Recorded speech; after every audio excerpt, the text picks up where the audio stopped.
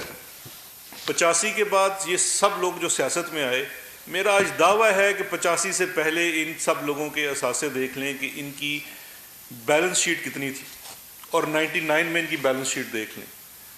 اب یہ چاہتے ہیں کہ یہ 99 سے ہماری بیلنس شیٹ شروع کریں، کیونکہ ہم نے جو 85 سے لے کے 99 تک کمایا ہے اس کو حلال کر دیں۔ تو جتنے کیسز ان کے اوپر ال گاٹن ویلتھ کے ہیں، غیر قانونی پیسہ اور اثاثہ جات بنانے کے ہیں، اس کے اوپر ایک کمپلیٹ ان کو معافی دے دی جائے۔ تو بھائی یہ این آر او نہیں ہے تو اور کیا ہے؟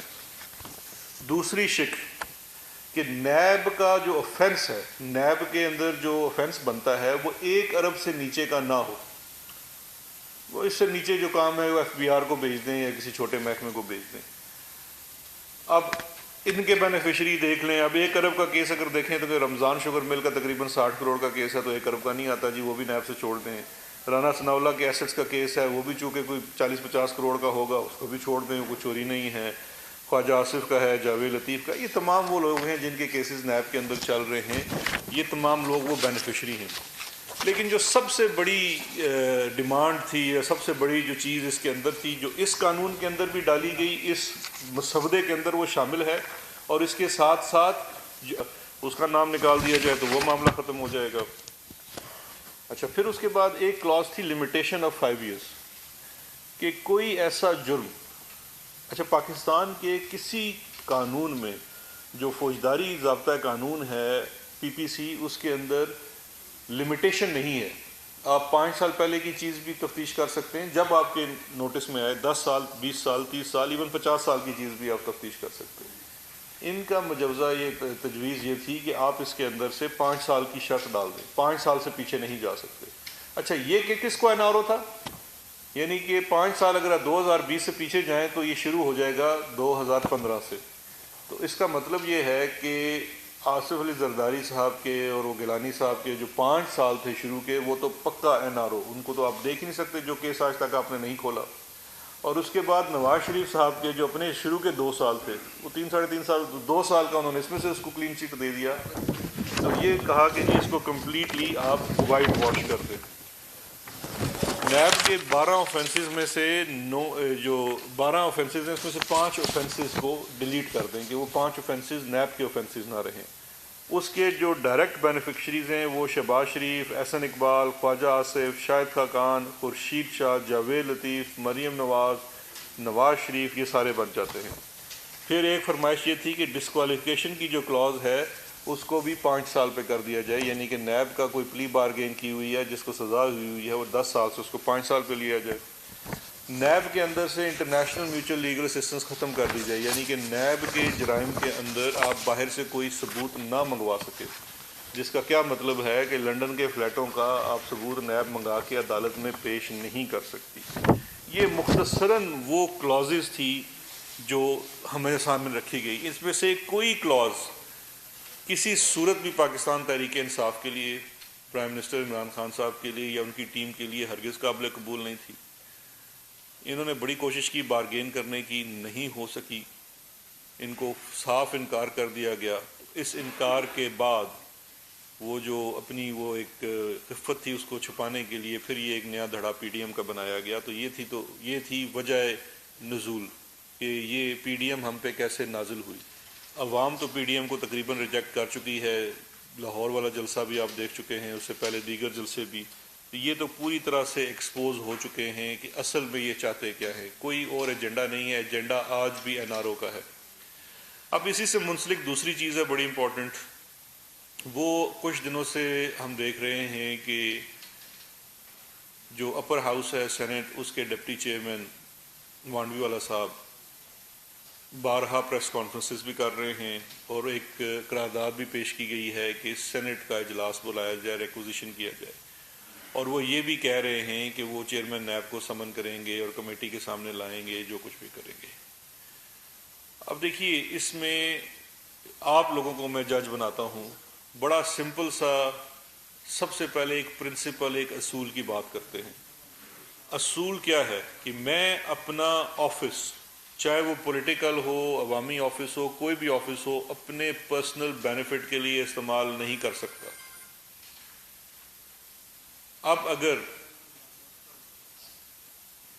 چیئرمین، ڈپٹی چیئرمین سینٹ یہ چاہتے ہیں اور وہ علیہ اعلان کہہ رہے ہیں کہ وہ انٹرنیشنلی نیب کو بلیک لسٹ کرائیں گے اور نیب کو یہ کر دیں گے، وہ کر دیں گے، میں ان کو یاد دہانی کرانا چاہتا ہوں، آپ کے پاس ایک امانت ہے.